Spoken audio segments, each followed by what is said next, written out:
Morning, guys. On Proverbs 31, reading from verse 10, we're looking at the industrious, the helpmate, the wife, the excellent wife.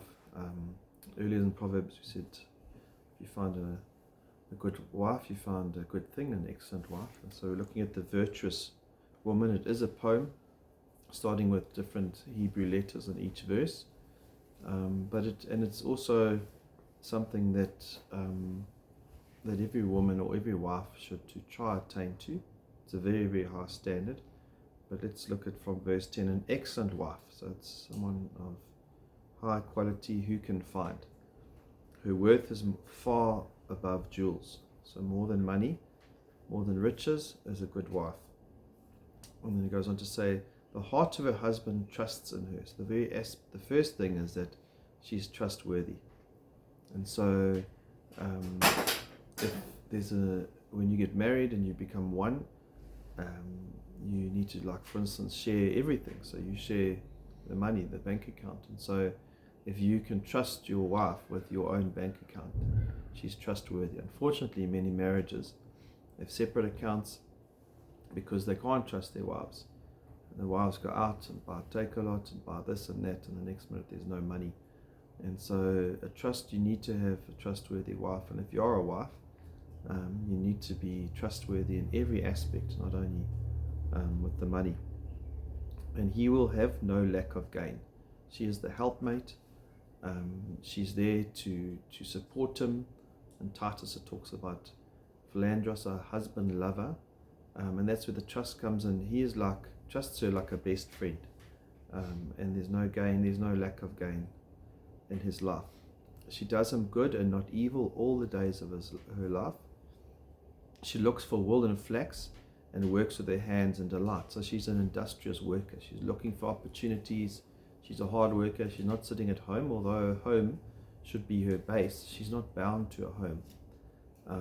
And she's not running after high careers because she's got responsibilities around the home, and yet she's very hardworking and industrious from home. And she's got, as we look here, her own businesses from home, making her own money. So she's a wise manager. Titus and Timothy. Titus is busy at home.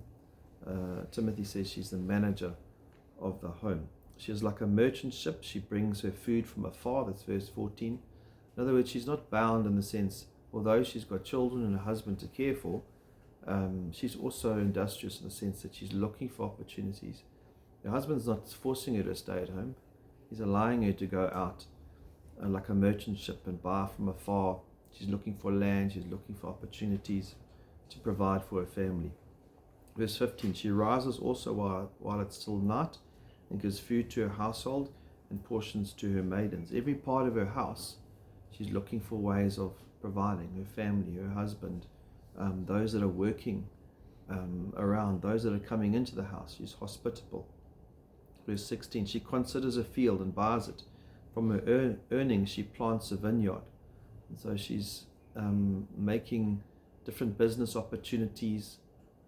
So a wife must work, but she mustn't neglect the responsibility of her family and the fact that she's got a base, which is her home, under her husband, but she's not bound to that home. She girds herself with strength and makes her arms strong, so she's not lazy. Verse 18, she senses that her gain is good. Her lamp does not go out at night. Again, very hard working. She stretches out her hands to the distaff, and her hands grasp the spindle. And there's the provision in the sense of not only food, but also clothing. In winter, she's keeping the family warm, and she's finding opportunities to provide for her family. And not only is it just her house, she's extending that strength and that generosity to those around her. Verse 20, she extends her hands to the poor. She stretches out her hands to the needy. And so in the scriptures, a lot of emphasis on being hospitable. In the Greek, that literally means to entertain strangers. And so she's looking for opportunities. Not only her priority is her husband and her home and her family, but also those that are in need around her. She's also opening her hand to those in need.